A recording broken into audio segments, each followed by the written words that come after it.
here with Paul Revelia today. He's a good friend of mine. He actually coached me almost 4 years ago. Right. Yeah, for a 20-week prep doing an OCB show. So he is a contest prep coach, has lots and lots of clients, now has numerous coaches working under him.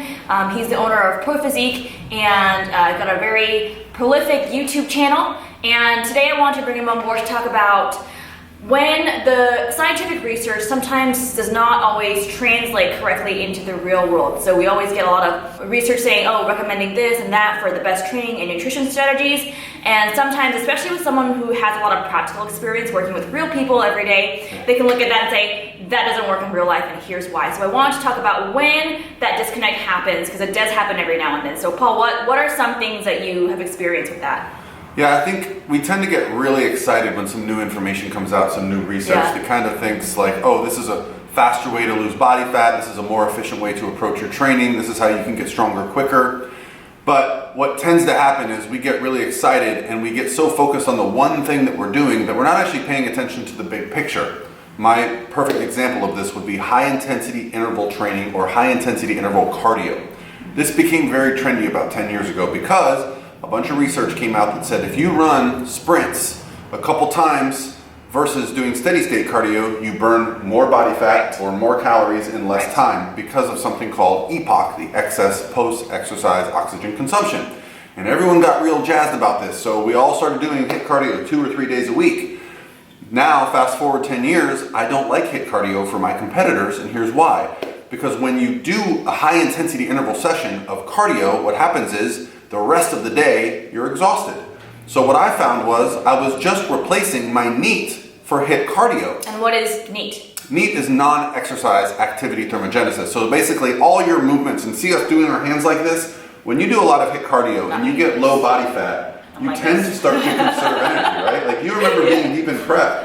And you'll make excuses not to go upstairs or... No, I didn't move off the couch. If I didn't have to work out, I was on my couch just like, not like this all day. Yeah. So if you're trading HIIT cardio for just moving more throughout the day, I find there's more of a benefit to steady state cardio, especially for physique athletes, because you don't want your performance in the gym to suffer when we're supposed to be building muscle. So that's just one example of something that was very exciting, this kind of real world application. So that was 2 reasons for you. One was the fatigue that then translated to a net decrease in energy expenditure, but in a whole... Or even a wash, but you're just exhausted and you don't feel like it's like extra time you're spending doing that you could have been spent doing something else. Right. And Eric Helms talks about this too, where he's like, well, do you want to go to the gym and do cardio for an hour, or you can stay home and like garden and do other things where you would have burned the same number of calories and it would have been the same thing. And then 2 is for your gym performance, and especially with body comp, you really want to prioritize make sure your strength is not dropping left and right, especially when you're pursuing fat loss goals. So if you're too fatigued from other things to really push hard in the gym, you're going to be kicking yourself in the foot. Is that the right phrase? Kicking yourself in the face? I don't know. I don't know. Yeah. Spinning your wheels. But that doesn't sound right to me. So another good example would be what became really popular for a while was called daily undulating periodization, where people would train a specific lift, such as the squat, bench, or deadlift, with higher frequency, but undulate their intensity. So a lot of the research showed that you could make impressive strength gains, impressive hypertrophy gains by doing this approach.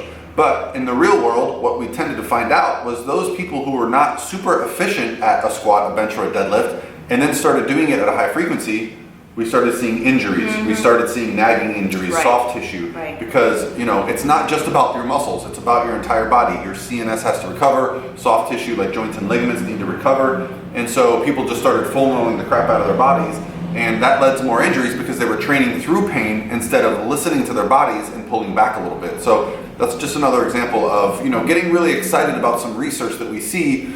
Well, when we tend to pull back a little bit on frequency, focus more on high quality workouts, you can get just as impressive progress in the gym and stay healthier for a longer period of time, because you don't make any progress when you can't train. I know DOP several years ago was super, I would say like 4 or 5 years ago was super popular, and I feel like it's died down a lot. Yeah, it still has application. I still think it has a purpose within the framework of the macro cycle of training, but I don't think it should be the entire cycle. Yeah, and then for me, we actually tried DUP when I was prepping for my powerlifting meet a few years ago, where I all of a sudden was squatting 3 days a week, and my hip anatomy is not suited for squatting that frequently. So within 3 weeks, all of a sudden I was experiencing extreme pain with just body weight squats. So we had to cut back on that and go back to once a week squatting, and then the other days were more like Bulgarian split squats and accessory work, and then that's how I was able to progress.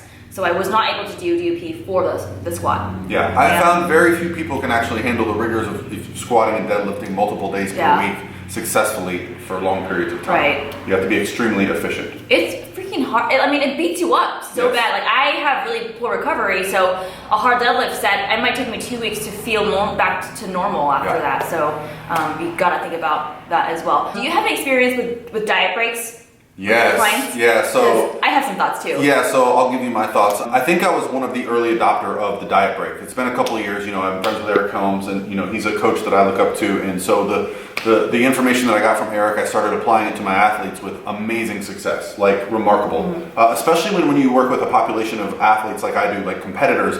If I tell them to follow a diet break, they're not taking a break from dieting. They're actually hitting the macros I prescribe them, which is their adjusted current maintenance calories, a reduced cardio, and I saw a reduction in inflammation, an improvement in training performance. Generally, a weight maintenance, sometimes a weight drop during that week. I think was a 1 week period usually. Generally, a 1 week period. But what I'll do is I'll say we're going to take a diet break and then see how you respond. So it might actually extend 2 or 3 weeks, depending on where we're at, what the person's goals are, and where we're supposed to be going. There's some research that shows, like 2 weeks on, 2 weeks off, like every 3 months or so, diet break is good. And then from there, I actually saw I saw a couple of fitness professionals saying, okay, based on this research, we should be taking a diet break every few months or whatever. And my response to that was, that doesn't always pan out with clients. Like, if they have to travel, if they have life events, you can't time it out the way, like, it can't be all pretty. Sometimes you gotta do it way later down the road, sometimes you gotta do it earlier. Paul works with a lot of competitors, so his population is different, so he might have a different strategy for that. But there's a lot of things that we do in terms of diet breaks and other things that we haven't tried out those specific methods in the research just yet. Yeah, I think diet breaks right now, the way I use them is I look for indicators from my athletes that they're either getting a little bit burnt out, or we've been dieting for a long time and we just are in a position where we will benefit from a little bit of reduced intensity in the cardio, a little bit higher calories. I don't necessarily think they're always necessary. I think it's exciting, there's new research out, but if someone's successful right now, don't take them out of that. If they're in a good move and they're consistently losing weight and they still feel good, don't say, well, the research says, use your own judgment and use your experience to decide, okay, this person probably needs a diet break. Right. I think one of the biggest mistakes you can make with research is when you kind of force it on someone, when whatever they're doing right now is working really, really well and they're seeing good progress. So I have one client who has been on a continuous energy restriction. So she's been on the same calories every day for 5 months, and she's actually she's lost over 30 pounds so far, and she's still going.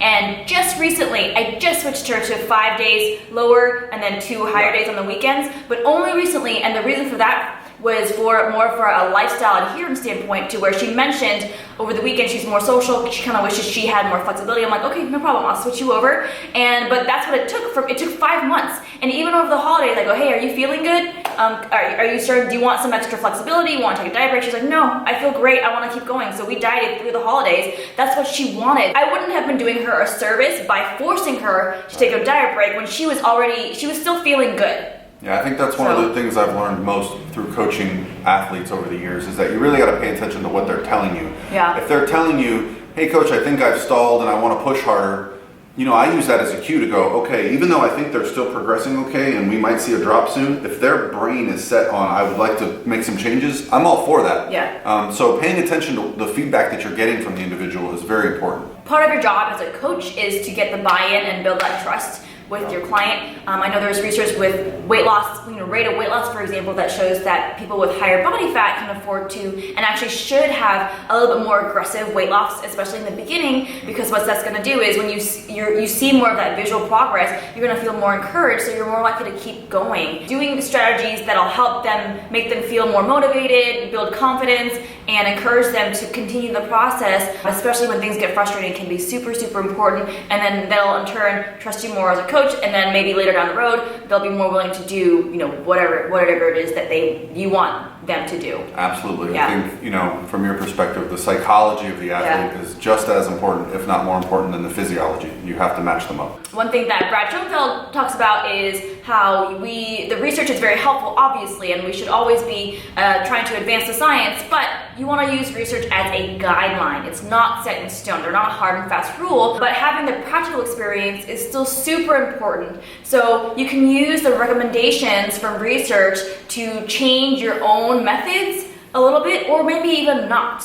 All right, thanks guys for tuning in. Paul, where can we find you? I'm on Instagram at Paul Revelia. Maybe she'll link my YouTube channel below. I do just about a daily video.